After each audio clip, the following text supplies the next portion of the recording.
اللہ تعالیٰ کو تین چیزوں میں اکیلا ماننا فرض۔ ایک اس کی ربوبیت ہے، وہ رب ہے اور کوئی رب نہیں، مانا وہی پالنے والا ہے اور کوئی پالنے والا نہیں، روزی دینے والا ہے اور کوئی روزی دینے والا نہیں، مشکلات حل کرنے والا ہے اور کوئی مشکل کشا نہیں، حاجتیں پوری کرنے والا اور کوئی حاجت روا نہیں۔ یہ بات نوٹ کر لو پوری قوت کے ساتھ، عقیدہ توحید نفی اور اس بات کے ساتھ۔ دوسری قسم توحید الوہیت ہے، جس میں اللہ تعالیٰ کو ایک ماننا اور جاننا ضروری، جس کا معنی اللہ تعالیٰ اکیلا معبود ہے۔ آپ کی نمازیں ہوں، روزے ہوں، حج ہو، عمرے ہوں، زکاتیں، صدقات، سجدے، تشہد، یہ ساری عبادات اللہ کے لیے، کوئی عبادت غیر اللہ کے لیے جائز نہیں ہے، شرک ہے۔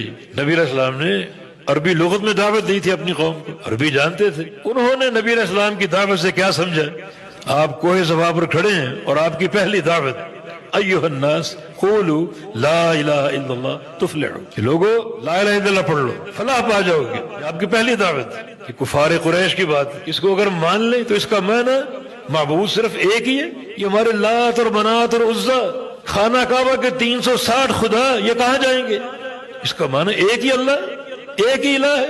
فہم ان کا صحیح تھا، صحیح سمجھے ہو، مانا نہیں، قبول نہیں کیا۔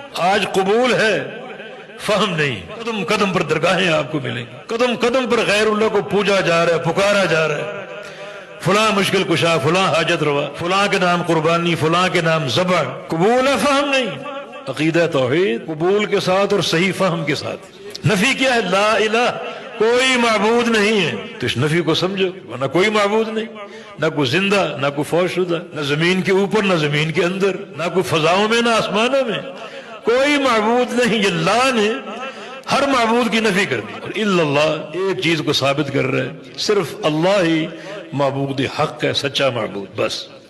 تیسری چیز جس میں اللہ تعالیٰ کو اکیلا جاننا ضروری ہے، وہ اس کے پیارے پیارے نام ہیں، اس کی صفات ہیں۔ وَلِلَّهِ الْأَسْمَاءُ الْحُسْنَىٰ فَادْعُوهُ بِهَا، اللہ تعالیٰ کے پیارے پیارے نام ہیں، ان ناموں کے ساتھ اللہ کو پکارو۔ اللہ ان سارے ناموں میں یکتا ہے۔